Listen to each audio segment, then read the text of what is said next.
2015 оны дэлхийн байгаль орчны өдрийг тохиолдуулан зохион байгуулсан байгаль орчны сэтгүүл зүйн шилдэг бүтээлийн уралдааны оролцогчдыг танилцуулж байна.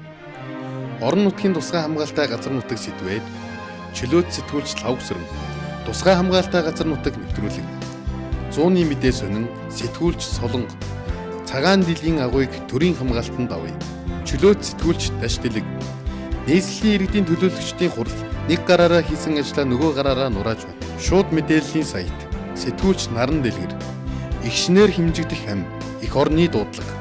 Өнөөдөр сонин сэтгүүлч Ням Дулам. Яг үнэндээ байгалийн хамгаалагчийн сэтгэлэл байна. Ирмүүн агентлагийн сэтгүүлч Инх Туяа. Хамгаалах хийгээд хашхын ялгаа. Монголын үндэсний олон нийтийн радиогийн сэтгүүлч Цингэн Жов. Ургаж байгаа мод радио нэвтрүүлэг. Уур амьсгалын өөрчлөлт ба усны нөөцийн хэмнэлт хоримтлуулал сэдвээр UBS телевизийн сэтгүүлч Баяр Баясгалан, цэвэр ус цэнхэр алт, чөлөөт сэтгүүлч Даштилэг, усаа ашиглаж улсаа хөгжүүлэх гарц, чөлөөт сэтгүүлч Лавг Дөрж, говийг усжуулах цоошин менежмент нэвтрүүлээ.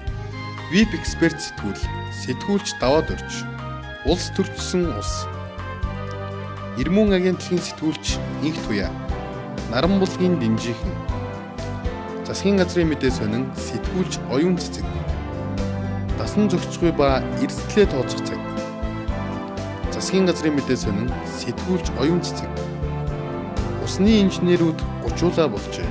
Онцгой агентлагийн сэтгүүлч Үлзий сайхан, хүүхэд бүрт ногоон батламж олгоё. MNB сайтын сэтгүүлч Бат Холбоо, усны асуудал ухааны гүнд байна. National Times сэтгүүлч Бат Зориг, иргэн бүр 24 мод тараарай.